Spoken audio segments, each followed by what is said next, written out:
اور جو موجودہ مہنگائی کی صورتحال ہے اور سیاسی عدم استحکام کی صورتحال ہے، اس کے حوالے سے اگر حکومت نے مثبت فیصلے نہیں کیے تو پھر پاکستان پیپلز پارٹی کس طرح ان الزامات سے بچ سکے گی، جیسے ماضی میں ہوا کہ 16 ماہ پاکستان پیپلز پارٹی شہباز شریف کی حکومت میں تھی، تو جو بھی گند ڈلا اس میں پاکستان پیپلز پارٹی کو لوگوں نے برابر کا شریک سمجھا، اور اس چیز کو صاف کرنے کے لیے بلاول بھٹو زرداری کو 2 سے 3 ماہ لگے، لیکن اس کے باوجود پنجاب میں KPK میں اس کو ووٹ نہیں مل سکا، اور اب جو فیصلہ ہوا اسی کی روشنی میں ظاہر ہے سابق صدر آصف علی زرداری صدر ہوں گے، اور اس کے نیچے شہباز شریف کی حکومت وفاقی ہوگی، اور قومی اسمبلی میں اور پارلیمان میں جو قومی فیصلے ہوں گے اس کے حوالے سے یہ کہا جا رہا ہے کہ ایک مرتبہ پھر مشکل فیصلے ہوں گے، نہ صرف مشکل فیصلے ہوں گے، سخت ترین اصلاحات متعارف کرائے جائیں گے تاکہ جو موجودہ معاشی صورتحال ہے اس کو کنٹرول کیا جائے۔ تو پھر سوال یہ اٹھتا ہے کہ پاکستان پیپلز پارٹی ان الزامات سے کس طرح بچ سکے گی۔ اور دوسری بات، پچھلے 24 گھنٹوں سے پاکستان پیپلز پارٹی کے چیئرمین بلاول بھٹو زرداری مجلس عاملہ کے فیصلے کا اعلان کرنے کے بعد اب سیاسی منظر سے غائب ہے۔ ذرائع کہتے ہیں کہ پاکستان پیپلز پارٹی میں یہ فیصلہ بھی بلاول بھٹو زرداری اور ان کے جو سوچ رکھنے والے سیاسی رہنما پارٹی کے تھے وہ اس کے لیے تیار نہیں تھے کہ پاکستان پیپلز پارٹی شہباز شریف حکومت کی جو حمایت کرے یا اس کو ووٹ دے۔ وہاں تو سوچ ایک یہ تھی کہ PTI سے بات چیت کی جائے۔ اب پھر ہوا یہ ہے کہ جب سے PTI کی طرف سے اعلان کیا گیا کہ جماعت پاکستان پیپلز پارٹی سے مسلم لیگ نون سے مذاکرات نہیں کرے گی، تو اس کو بہانہ بنا کر مسلم لیگ نون کی حمایت کا فیصلہ کیا گیا، اور اس میں سابق صدر آصف علی زرداری اور ان کی سوچ رکھنے والے جو پارٹی کے رہنما ہیں ان کا اہم کردار ہے، اور یہی وجہ ہے کہ کمیٹی بنی پارٹی کی، اور باقی جو مستقبل کے حوالے سے پیش رفت ہے اس کو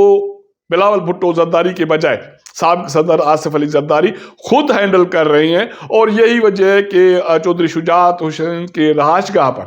جو مشترکہ اتحادیوں کی میٹنگ ہوئی یا اجلاس ہوا اس میں بلاول بھٹو زرداری نہیں گئے، اور اس میں سابق صدر آصف علی زرداری نے شرکت کی، اور ان کا یہ کہنا تھا کہ ملکی مسائل ہیں اور جو کچھ ایک روایتی طور پر کہا جا رہا ہے وہ مفروضہ اپنایا گیا۔ اب اتحادی حکومت بنے گی اور پاکستان پیپلز پارٹی وزارتیں نہیں لے گی، لیکن قائمہ کمیٹیوں کی جو چیئرمین شپ ہے وہ بھی لے گی اور باقی سہولیات بھی لے گی، تو پھر پاکستان پیپلز پارٹی الزامات سے کس طرح بچ سکے گی۔ دوسری بات، مولانا فضل الرحمان کہتے ہیں کہ انتخابات کو نہیں مانتے، دھاندلی ہوئی، تباہی ہوئی، بربادی ہوئی، اور پاکستان پیپلز پارٹی کی طرح وہ بھی یہی کہہ رہے ہیں کہ ایزا احتجاج ہم پارلیمان میں جائیں گے اور ہم حکومت کا حصہ نہیں بنیں گے، اس کی حمایت بھی نہیں کریں گے۔ اور انہوں نے شہباز شریف کے بجائے میاں نواز شریف کو دعوت دی ہے کہ آئیں اپوزیشن میں بیٹھیں۔ اب میاں نواز شریف جس کے پلے کچھ رہا ہی نہیں، تو اس کو دعوت دینے کی کوئی وجہ نہیں بنتی۔ اور دوسری بڑی بات یہ ہے کہ مولانا فضل الرحمان نے یہ چیز بھی واضح نہیں کی کہ بلوچستان میں جو اس کو مینڈیٹ ملا اس کے حوالے سے جمعیت کا کیا فیصلہ ہے کہ وہ بلوچستان میں صوبائی حکومت میں جائے گی یا نہیں جائے گی۔ اور تیسری بڑی بات یہ ہے کہ انتخابات کے بعد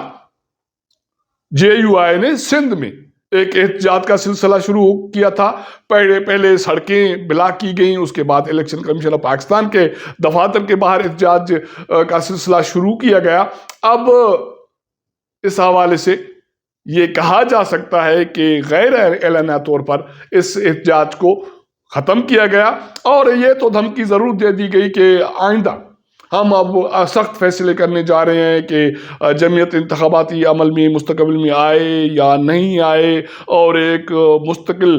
پروٹیسٹ کا عمل شروع ہو تاکہ اسٹیبلشمنٹ کا سیاست سے کردار ختم ہو، جمہوری عمل سے کردار ختم ہو۔ اب یہ دھمکیاں تو اپنی جگہ پہ ہیں۔ اب 16 کو جی ڈی اے کی طرف سے سندھ میں احتجاج کی کال ہے، اور یہ کہا جا رہا ہے کہ پی ٹی آئی نے غیر اعلانیہ طور پر اس کی حمایت کا اعلان کیا ہے، اور یہ خدشہ موجود ہے کہ سخت ترین ایک احتجاج کا مرحلہ ہوگا، اور پی ٹی آئی کا جو کردار ہے سیاست میں، یا اس کے جو رہنما ہیں، وہ کوشش کر رہے ہیں کہ پنجاب میں پی ٹی آئی کا کوئی کردار بنے، لیکن ذرائع کہتے ہیں کہ کوئی امکان نہیں ہے۔ جس طرح مرکز میں پی ٹی آئی کو دو راہے پہ کھڑا کر دیا گیا کہ وہ حکومت میں نہیں جا سکے گی، اور ان کو اپوزیشن میں بیٹھنا پڑے گا، ان کو خواتین کی نشستیں بھی نہیں ملیں گی، اقلیت کی نشستیں بھی نہیں ملیں گی، تو اسی طرح پنجاب میں پی ٹی آئی اپوزیشن میں تو بیٹھے گی۔ اس کے بعد اپوزیشن میں اس کا جو کردار ہوگا وہ کتنا پراثر، کتنا متحرک، کتنا طاقتور ہوگا، یہ اس پہ ڈپینڈ کرتا ہے کہ پی ٹی آئی پنجاب میں مریم نواز کو جو وزیر اعلیٰ بنے گی اس کو ٹف ٹائم دے سکتی ہے یا نہیں دے سکتی، اور یہی صورتحال قومی اسمبلی میں بھی ہے۔ لیکن فی الحال یہ طے کیا گیا کہ سوائے کے پی کے پنجاب اور مرکز میں پی ٹی آئی کا کردار محدود رکھا جائے گا، اور یہ بھی کہا جا رہا ہے کہ قیدی کے جو ساتھی ہیں یا ان کی سوچ والے ساتھی ہیں ان کو رگڑے کا عمل جاری رہے گا۔ تو پاکستان میں سیاست، سیاسی عمل، جمہوری عمل کڑے مرحلے میں ہے۔ اس کے حوالے سے جیسے حکومت بنے گی تو بہت ساری چیزیں نہ صرف سامنے آئیں گی، اس کے بعد عوام کو اس انتخابات کی روشنی میں کیا ملتا ہے وہ بھی کھل کر سامنے آ جائے گا، اور اس سیاسی جماعتوں کا کردار، ان کا مستقبل وہ بھی واضح ہو جائے گا جو انتہائی شدید خطرے میں ہے۔